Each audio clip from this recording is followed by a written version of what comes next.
Hey everybody, it's Paul here from Cast-A-Fly Outdoor Adventures. Thanks for joining me today. If you're here, you're probably interested in learning how to fly fish and where do you get started. And that's kind of what this series is about. So to get started, the most obvious thing is you gotta find a fly rod. When picking a fly rod, this could be a very overwhelming decision.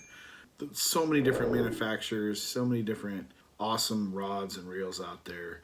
And if you're just getting started out, what do you pick? What rod, what weight, what length, what kind of reel do I need? What kind of fly line do I need? A lot of questions. Where do I start? Well, the first question you need to ask yourself is what type of fishing are you going to be doing?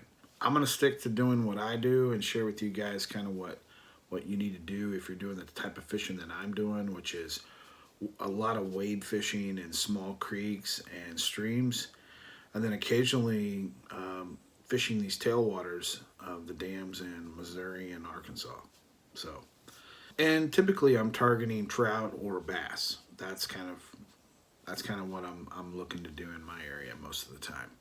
But these rod manufacturers have come out and build combo kits basically to help that new angler get into fly fishing, which makes it really easy for you starting out. Again, there are a ton of rod manufacturers that build these combo kits, all different price ranges to fit your budget. I wouldn't recommend buying a cheap discount store rod and reel package unless you just have to. I would go to the middle of the range, right, and find some good quality manufacturer that has a combo kit and try to start there. Many of these kits are very affordable and they're not going to break the bank. And really, to get started, if you're thinking about all the different things that you need when you start fly fishing, waders, boots, net, you start thinking about all the different things that you need. It can be quite costly. And that's what my videos are here for. I'm trying to highlight just a few of the key things that you really need to get started. And to be honest, a fly rod is really all you need, and a little box of flies and go for it. That's it. And as you start fly fishing, you're going to start picking up gear as you go. My suggestion is don't buy all that stuff at once. Make small purchases here and there for stuff that you actually need. So when you're out on the water and you're using it every time you go out, man, then that's a need.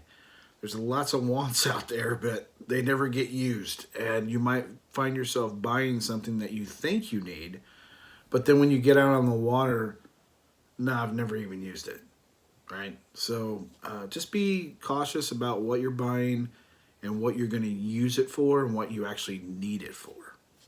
So when you start looking at fly rod combo packages, your best bet is to visit a local fly shop if you have one near you.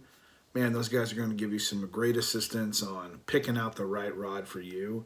Again, these guys will have combo packages available to you in most cases and will really help you get started on the things you really need just up front. If you don't have a local fly shop, I would try to find some store like a Bass Pro or something like that to at least put hands on these rods before you purchase them so you can kind of see the quality that's in them and the packaging that's there and kind of what you get. I hate buying stuff online sometimes when I don't know the company and I don't know how reputable they are. So my suggestion is to really put hands on the rod that you're going to buy.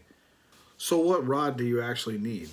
I would start with a 5-weight medium action rod that's 8.6 to 9 foot long. That's going to be a perfect rod to get started with.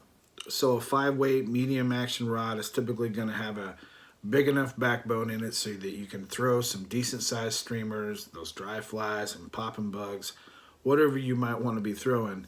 This thing should be able to do it for you. Most of these combo reels come with weight forward line, so that's really all you need to get started, kind of as an intro into fly fishing. Later on, you'll be able to adapt and change out fly line with something maybe a little better. As you're getting more and more into fly fishing, you'll start to realize that there are two things when it comes to the rod and reel and line, what's more important. And I would say the rod is number one, the line is number two, and number three is your reel. Your reel's not that important. It just needs to hold your line, that's it. But your rod is going to deliver your line, and your line should be good quality line. So that's where you want to spend your money, on your rod and your line. your reel, it comes in third. So when you're looking at these fly rod combos, the nice thing is, like I said, it takes all the guesswork out of it. These companies have matched the rod with the reel, with the line.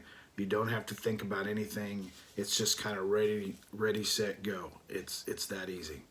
So just to recap, if you plan on fishing small creeks and streams and maybe tailwaters, a great entry rod is a 5-weight, 8/6 or 9-foot long rod, especially if you're hunting for trout and bass. That rod's going to do everything for you that you need it to do. Okay, well that's it for fly rod and reel selection. I hope you guys enjoyed that. Stay tuned for the next one, which will be talking about tippet and tapered leaders. Thanks for joining me.